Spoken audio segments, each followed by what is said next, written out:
And let's unmute that mic and let you in on the show.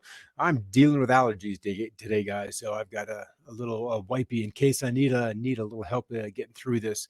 Boy, it is definitely spring in the Rockies, and the trees are pollinating and just getting everything all juicied up as they get ready to fruit on out. Good to see you here this evening. Not a lot happening, at least in the Mountain West. We've got a few showers, a few thunderstorms. Temperatures are definitely on the warm side, but nothing too ridiculous. Literally nothing too outrageous. So let's head on in there before we get too deep into the day. We've got tornado warnings. Hey, did you hear about that? That they are now biased against nature. So-called forecasters are playing a dangerous game with fate. So says a supercell. Ha ha ha. That on the New York Times by a supercell on one of their editorial pages. Of course, and if you've ever seen one of these weather balloons go up, this is really kind of a cool thing to have. Let's bring that audio down just a touch. And they get twice a day, typically go up at 0Z or 12Z, and that's like 6 p.m. Mountain and 6 a.m. Mountain. And then depending on where you are, you shift from that. But they're down in Key West, and so they're launching balloons a little more frequently every 6 hours so they can get a little more data, on-site data, because the balloons definitely go on-site. They go on and up and end up going 80, 90,000 feet up before they pop. As we pop over to Bentonville, Arkansas, the home of Walmart. I know you knew that. Uh, Early morning, wake up and see those big old thunderstorms on the course of the day, and you're like, are they headed east? Because what is it, red skies at night? No, red skies in the morning, sailors to light, or red skies at night. It's been too long since I've been on the sea to have to deal with that particular one. National Weather Service out of Kansas City saying 45 years of combined meteorology experience on this shift, and yep, this is a new one. And what they're talking about, and maybe it'll get large, maybe it won't, are these two cells literally connecting. And then if you dive deep into the thread, follow me at Weather Wars Info, and then there's a whole discussion. You can see there's 210 comments, and many other Met guys have seen this happen in the past, and then have archived the imagery. And it's crazy when it happens, when you've got one storm literally rolling backwards into an oncoming event, and when it combines, it's kind of crazy. In fact, I believe we showed you pictures of two supercells joining just last week or the week before.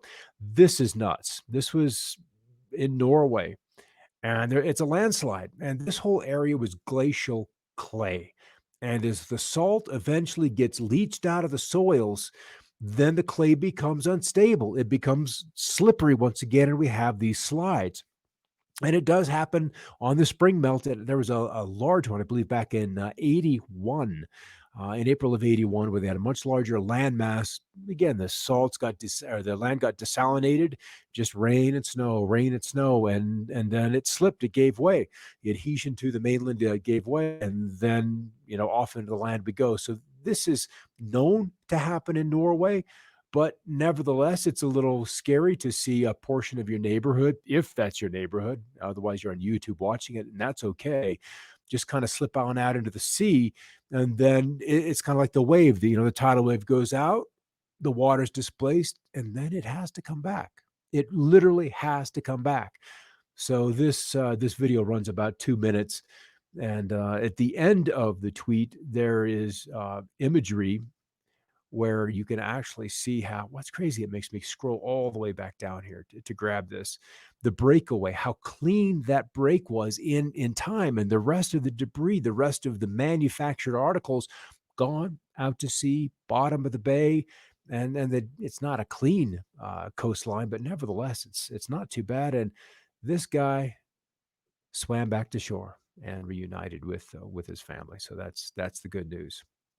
Um, Cristobal, as we've talked about her over the last couple of days, now weakening significantly as the circulation ended up deep inland on the Yucatan, and it still will likely be picked up and then pulled out to or off to the north, and will kind of slop around in the southern Gulf Coast regions, especially Louisiana and eastern Texas, as we get to the weekend. And so, more numerous studies are now coming online showing the risk of COVID-19 transmission is much greater indoors than in an open air environment. It's summer. Get outside, enjoy it. Get that vitamin D on your skin. Go enjoy it as best you can. All right, I promised you a couple of days ago that we'd begin to talk about some clouds, and yeah, that's pretty scary, huh, Tracy? I would not be red sky in the morning, shepherd's morning. I like that idea. I like sailors. I'm sorry, some people love being on the sea, and that to me just kind of gives me the creeps. There's a whole lot of nothing or nothing that I don't know is going on down below me on that boat. So I'm glad to be in the mountains. As I got into my journey in exploring geoengineering, the term chemtrail kept coming up a lot. And I frankly probably dismissed it for the better part of 2 years until I began to see them happening in locations that were not right, knowing what I know about meteorology. But as my journey into the weather modification evolved, I delved into the world of satellite imagery and what I might see from those eyes in the sky, and if they could assist me in better understanding the how weather manipulation, weather alteration could be done. And then more to the point was how can this then understanding I was going out looking for help me in assisting for my television audience. And so as I began looking at satellite imagery, this honestly, this third one down here was my aha moment. This happened in June of, oh my goodness, nearly 16 years ago tomorrow. It was that's crazy. It was 6 June 2004 when I saw this picture. And it was a weak cold front up in Montana in the northern Rockies. And I noticed, well, actually, firstly, it was this cloud right here and casting a shadow. I'm like, that is one bloody square cloud. And then I look over here and it's like this cloud should have been right here. It's like it was a cutout and stamped over here. Then I realized these clouds all look like sliced loaves of bread with a very regular interval. And where they pivot or change directions, I was seeing an opening or a hole. And then there's also this point where kind of the inverse was happening. Instead of a hole, we had a bubble or like a popcorn. And then, clouds radiating out at kind of a fan shape at 90 degrees angle from one another. And I'd already been looking at chemtrails for the better part of 2 years, did not see, and even at this point, did not understand where they fit into it. It would be nearly a year before I eventually figured that part out. But I began to see these squares everywhere. And what honestly can create those kind of squares inside a moving fluid, inside a water? And so I kept, what's the how? What's the how?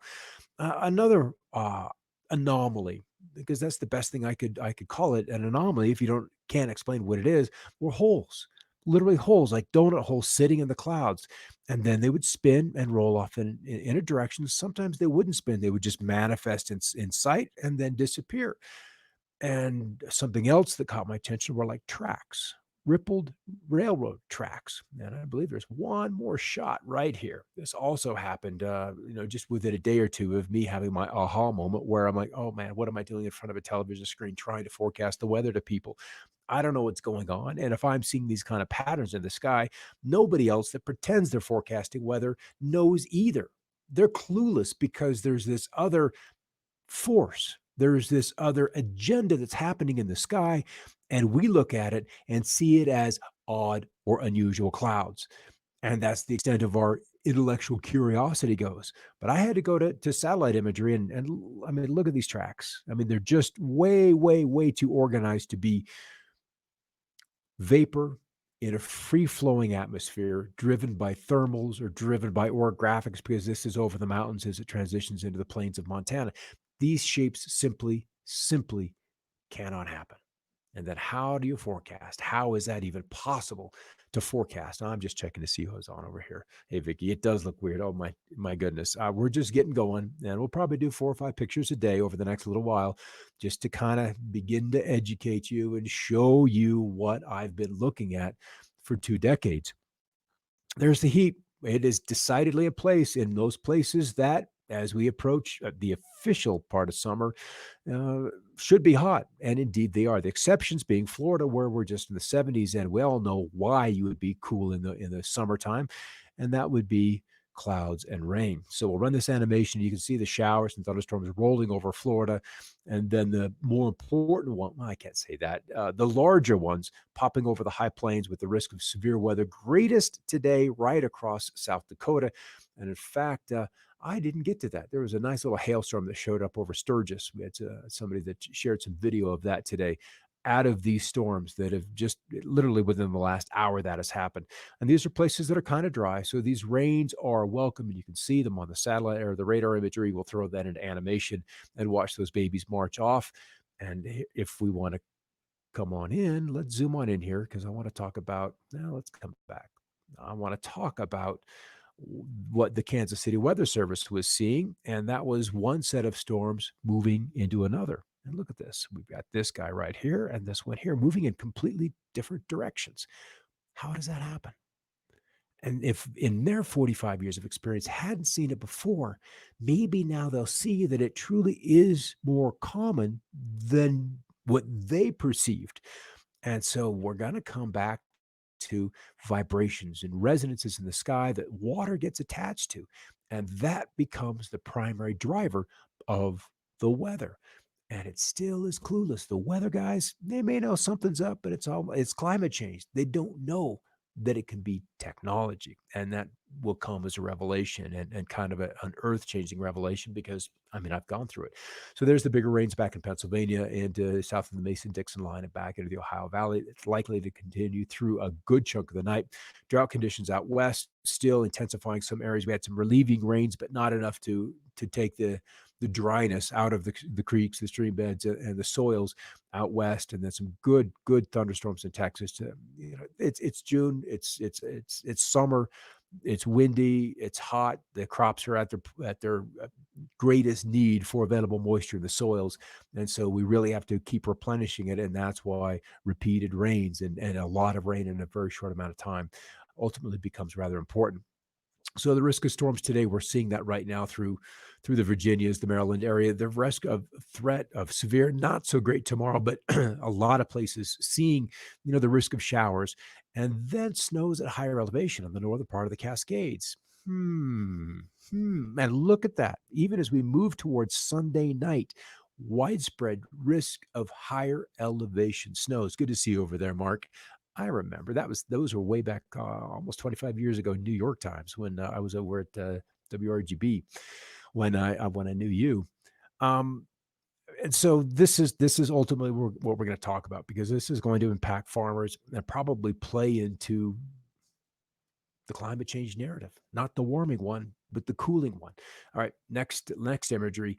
Let's go to forecast records tie or break or at least near approach as we get into Friday the 5th. Don't you do that to me here. All right, those were the records for today. Southern Oklahoma through Pueblo at 99 degrees. I think their record high was 100 back just 2 years ago in 2018. And then the 90s through Idaho.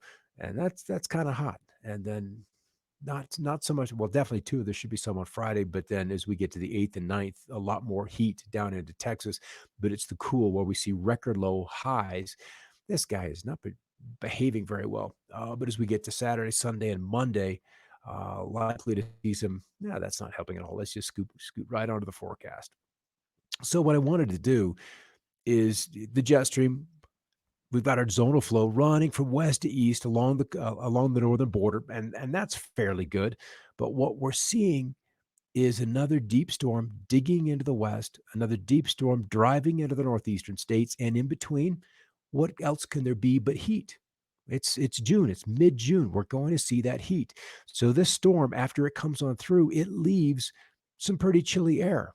It leaves what will likely be frost from southern Colorado across a good chunk of Wyoming, central higher elevations of central Utah, and probably everything above about 4,000 feet in Idaho on Sunday and Monday nights. And then we get, as the models run on out a little bit farther, about 15 days, we see a replacement of this cold into the northwest while the middle of the nation gets hot. So then the other question is, where's the heat? Where's the heat that we should see across the US? And I'm telling you, it's all going to be up north. So as the jet stream gets, instead of running fairly flat west to east, it's bending, and then bubbles of the heat will come up, and then the cold's going to return southward. And that will, in the coming summers, because that's typically what happens when an atmosphere is cooling, is that the jet stream stays farther south as we move into what would be the warmer season. So, yeah, it's not unusual to have our snow at altitude even on the first official day of summer, says Robin. And this is deep into Colorado, but we're also at a fairly high elevation, right at about 8,000 feet. And that's kind of where we'd expect it. I think the moisture is not going to likely make it this far south. We'll come back here. I guess I need to get over one more page and rewind, and we'll see the black are the pressure lines. That kind of gives us an idea of where the wind is. That's why the Cristobal and the tropical storm down south, it begins to wander north, makes its landfall in Louisiana. That's going to be the hardest hit, but it's the snows right in through here. That's the blue in the Mountain West.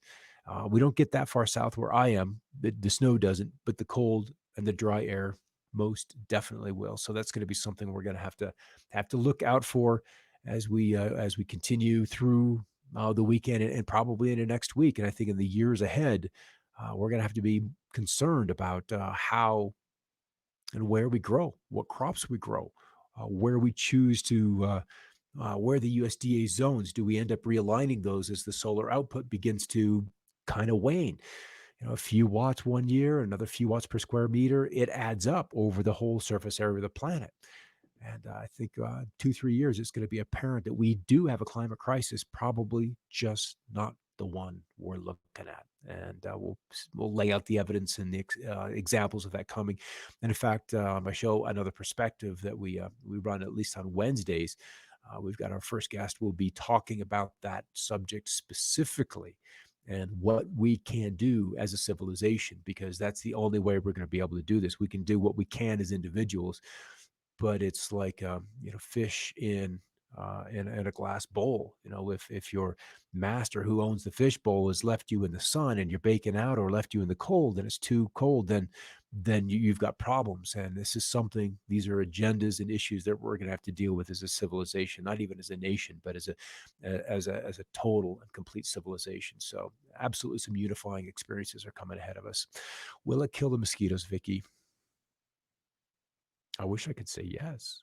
There's a lot of mosquitoes in Alaska, and it's really, really cold there. So I don't know how we're going to get in and around all this. All right, guys. Any questions really, really quickly, because I'm kind of done with the graphics, and otherwise we'll pick it up tomorrow and do it all again. But yeah, grand solar minimum. Have a look at it. In fact, I'll share some really cool websites with that in the comments of this show coming up shortly. All right, everybody, have a great evening, and I'll see you tomorrow. Keep looking up.